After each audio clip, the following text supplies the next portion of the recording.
नमस्कार दोस्तों, stock market studies में फिर से एक बार आपको बहुत-बहुत स्वागत है। तो आज यहाँ पे मैं बात करूँगा आईटी इंडस्ट्रीज के एक लीडर कंपनी के बारे में। देखिए आईटी इंडस्ट्रीज में 2 तरीके से कंपनी होते हैं। एक लार्ज कैप टाइप कंपनी होते हैं और दूसरा mid and small cap type company होते हैं।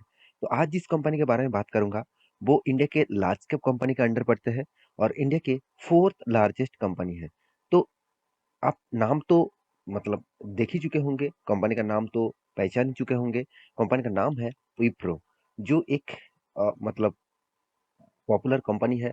सिर्फ इंडिया में नहीं, यूएस मार्केट में भी लिस्टिंग है और यूएस मार्केट में भी कल के दिन क्या हो रहा था, मतलब किस तरीके से परफॉर्मेंस हुआ था और उस तरीके से परफॉर्मेंस होने के पीछे कारण कौन सा है, चलो उसी के ऊपर डिस्कस करूंगा। क्योंकि कंपनी ने क्वार्टर 2 का रिजल्ट अनाउंसमेंट कर चुके हैं पिछले दिनों में। और इसका रिजल्ट किस तरीके से हुआ, मेरे हिसाब से रिजल्ट में थोड़ा सा गड़बड़ी देखने को मिला। तो चलो आपके साथ शेयर करता हूँ, क्योंकि स्टॉक में लगातार लगातार गिरावट देखने को मिला था और अभी भी कंपनी देखा जाए 200 डेज ईएमए के नीचे ट्रेड कर रहा है।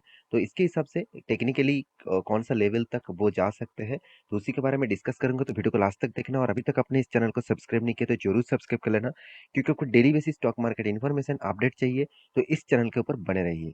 तो चलो देख लेते हैं आज के स्टॉक के बारे में।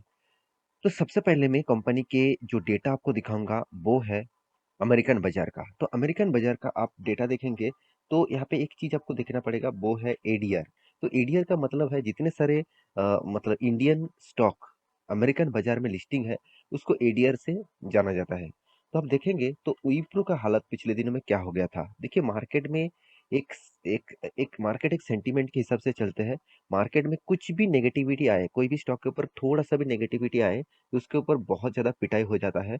वो इंडियन मार्केट में हो और यूएस मार्केट में भी हो, तो कहाँ पे भी हो उसको पिटाई देखने को मिलता है। तो यहाँ पे विप्रो का जो एडीआर है आप देखेंगे तो करीबन करीबन 3.5% तक गिरावट देखने को मिला। देखिए एक दिन में 3.5% गिरावट मतलब एक बहुत बड़ा प्रेशर होता है कोई भी कंपनी के लिए। तो क्यों इस तरीके से गिरावट हुआ है, चलो मैं आपको बता देता हूँ कंपनी के रिजल्ट के ऊपर। तो आप यहाँ पे रिजल्ट के ऊपर आ चुका हूँ, आप देख सकते हैं विप्रो लिमिटेड, जिसका रिजल्ट आपके सामने दिया गया है। और यहाँ पे जो टोटल रिजल्ट है आप देखेंगे तो पूरा का पूरा रिजल्ट आपके सामने दिया गया है।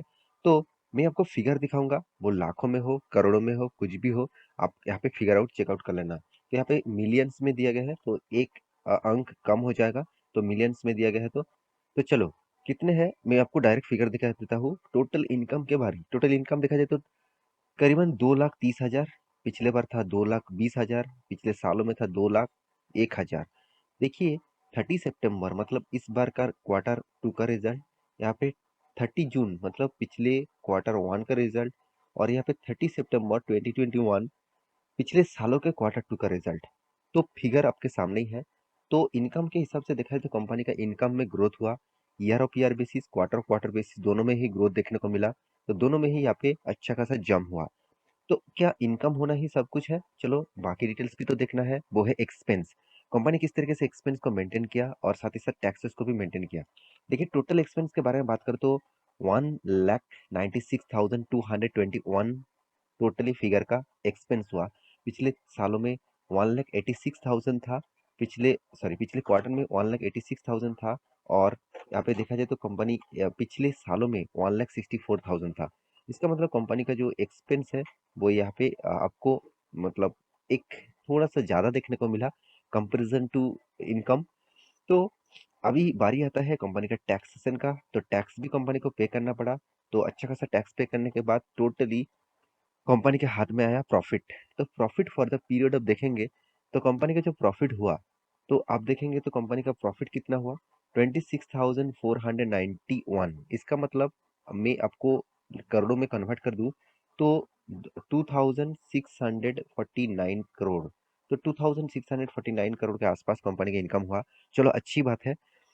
अभी आप देखना पिछले बार कितना था, पिछले बार जो फिगर था करीबन 2,559 करोड़ का, चलो 59 मान लेता हूँ।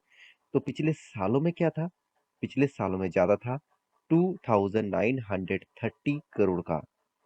तो सोचिए पिछले सालों में अच्छा खासा प्रॉफिट जनरेट किया था कंपनी ने, नेट प्रॉफिट। तो इस बार ने कंपनी ने उस तरीके से प्रॉफिट जनरेट नहीं कर पाया। तो इसीलिए एक एस्टीमेट जो किया जाता है वो एस्टीमेट मिस हो गया। तो इसी के कारण यूएस मार्केट में भी प्रेशर देखने को मिला पिछले दिनों में, और इंडियन मार्केट में भी आज के दिन इसका स्टॉक में किस तरीके से गिरावट हुआ है और किस तरीके से वोलेटिलिटी देखने को मिला, आप देख ही सकते हैं। तो अभी आपको क्या करना है, जो चीज़ सबसे इम्पोर्टेंस है वो है इस कंपनी के ऊपर अभी क्या करना है। तो उससे पहले कंपनी का अर्निंग पर शेयर देख लेता हूँ। तो अर्निंग पर शेयर इस बार कितना हुआ, 4.86, पिछले बार था 4.69, पिछले सालों में था 5.36। तो अर्निंग पर शेयर्स भी कम हो चुके हैं पिछले सालों से। तो अर्निंग पर शेयर तो कम होगा ही क्योंकि कंपनी का इनकम जो कम हो गया है यहाँ पे। तो ओवरऑल बात करूँ यहाँ पे जो कंपनी का जो फिगर आउट है, तो यहाँ पे आप फिगर देख सकते हैं। तो अभी कंपनी का एक चीज और भी देखना चाहिए, वो है रेवेन्यूज जो आ रहा है कौन सा कंट्री से कितना आया है और पिछले सालों से कितना ज्यादा हुआ है। आप देखेंगे तो अमेरिका वन, अमेरिका टू और यूरोप, और अब देखिए एपीए में, तो इतने सारी जगह से टोटल जो रेवेन्यू आईटी सेक्टर से आ रहा है। तो कुल मिलाकर जो मैं देखूँ तो आईटी जो सर्विसेज दिया है total all over globally market में, यहाँ पे देखा है तो 2,23,600, जो पिछले बार था 2,12,800, पिछले सालों में था 1,93,799। तो ओवरऑल बात करूँ यहाँ पे ग्रोथ तो हुआ है। तो आईटी प्रोडक्ट यहाँ पे देखिए ISRE, साथ ही साथ यहाँ पे देखिए रिकॉलिंग आइटम्स, इस सारे चीज के ऊपर भी कंपनी का यहाँ पे ग्रोथ देखने को मिला। तो कुछ चीज यहाँ पे पॉजिटिविटी ऑब्वियसली है, मैं जरूर कहूंगा। तो सेगमेंट वाइज कंपनी का रेवेन्यूज जो है वो ग्रोथ देखने को मिला। तो मेरे हिसाब से कंपनीज के ऊपर आपको फोकस हमेशा रखना चाहिए। तो क्या अभी कंपनी के ऊपर निवेश करना चाहिए, क्या कंपनी सस्ते दामों में दे रहा है, उसके ऊपर देख लेते हैं। तो सबसे पहले मैं कंपनी के चार्ट पैटर्न के ऊपर जाने से पहले कंपनी का वैल्यूएशन आपको दिखा देता हूँ। तो देखिए कंपनी का मार्केट कैप के हिसाब से बता रहा है, कंपनी करीबन करीबन 2,23,000 करोड़ से भी ज्यादा इसका मार्केट कैप है। कंपनी का P ratio industries P ratio से बहुत कम है और ठीक ठाक लेवल में है यहाँ पे देखा जाए तो। कंपनी का बुक वैल्यू जो है वो 130 है। कंपनी अभी ट्रेड कर रहा है 408 में। तो कंपनी का बुक वैल्यू के ऑब्वियसली बुक वैल्यू के बहुत ऊपर है। तो कंपनी की एनुअली इनकम कितना है, 12,200 करोड़ के आसपास। कंपनी का कर्जा कितना है, करीबन 19,000 करोड़ का, 19,000 करोड़ का। टोटल डेप्थ जो है 0.27% का। तो ओवरऑल बात करें कंपनी का जो डेप्थ है वो यहाँ पे मुझे ठीक ठाक लेवल में दिखा। तो अभी कंपनी का फ्री कैश फ्लो के बारे में बात करूँ तो 9,000 करोड़ का आसपास एक कंपनी के हाथ में कैश भी है। तो कंपनी का सेल्स ग्रोथ किस तरीके से है, कंपनी का सेल्स ग्रोथ शानदार है 21.7%। मगर प्रॉफिट ग्रोथ में यहाँ पे इस साल में नेगेटिव में चला गया, क्योंकि पिछले सालों में आप देखेंगे तो यहाँ पे फिगर देखेंगे तो पिछले सालों में कंपनी ने प्रॉफिट ग्रोथ 10 साल, 5 साल, 3 साल में प्रॉफिट ग्रोथ पॉजिटिव में था। सर इस बार ही कंपनी ने लॉसेस किया। और कंपनी का सेल्स ग्रोथ दिखा जाए तो कंपनी का 8%, 7%, 10% तक कंपनी का सेल्स ग्रोथ देखने को मिला। कंपनी का रिटर्न के हिसाब से 12-13% का रिटर्न कंपनी दे चुके हैं। सर एक साल में कंपनी करीबन करीबन 40% तक लॉस दे चुके हैं, क्योंकि जब से कंपनी स्टार्ट हुआ, मतलब सॉरी, जब से कंपनी हाई लेवल किया, इसका हाई हुआ था करीबन करीबन 740 रुपीज के आसपास। तब से कंपनी लगातार लगातार गिरते जा रहा है और कंपनी अभी आ चुके हैं 400 लेवल तक। तो इसका मतलब कंपनी में लगातार गिरावट देखने को मिला। और इसके पीछे सिर्फ एक ही कारण है, यूएस मार्केट के इन्फ्लुएंसी रेट बढ़ जाना। और यूएस यूके इस तरीके से मार्केट के ऊपर इन्फ्लुएंसी रेट बढ़ जाने के कारण स्टॉक के ऊपर हमेशा प्रेशर देखने को मिला है। तो क्या अभी इस कंपनी के ऊपर निवेश करना चाहिए? देखिए मैं कुछ कुछ मैं आपको पॉइंट्स बताऊंगा यहाँ पे, जो मैं ट्रेंड लाइन आपको ड्रॉ करके दूंगा, इस ट्रेंड लाइन को याद रखना, क्योंकि ये जो ट्रेंड लाइन है, ये जो लाइंस है, ये जो सपोर्ट और रेजिस्टेंस लेवल है बहुत स्ट्रांग है। क्योंकि मुझे यहाँ पे जो चीज दिखा, यहाँ पे देखिए 200 डेज ईएमए को तोड़ चुका है इस कैंडल में, और यहाँ पे अच्छा खासा वॉल्यूम लेकर ही तोड़ा है। तो मेरे हिसाब से यहाँ पे कंसोलिडेट कर रहा है, और उसके बाद फिर से आपको लग रहा है आप में जाएगा, बिल्कुल भी नहीं, फिर से एक बार गिरावट होगा और 300 लेवल तक जरूर आएगा।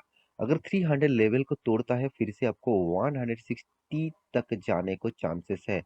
तो इस तरीके से गिरावट होने का चांसेस है। तो मेरे जरूर जरूर कहूंगा, जब तक आपको 200 डेज एंड 20 ईएमए ये दोनों लेवल के ऊपर अगर ट्रेड करते नहीं देखे, साथ ही साथ वॉल्यूम इस तरीके से पॉजिटिव ना दिखे, तब तक एंटर मत होना। और भी थोड़ा सा गिरावट होने का चांसेस है।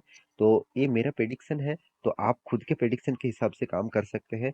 तो कंपनी के बारे में सिर्फ एक ही चीज कहूंगा, कंपनी ऐसे वैसे मत समझ लेना। कंपनी में बहुत दम है, कंपनी में बहुत स्ट्रांग पोटेंशियल है।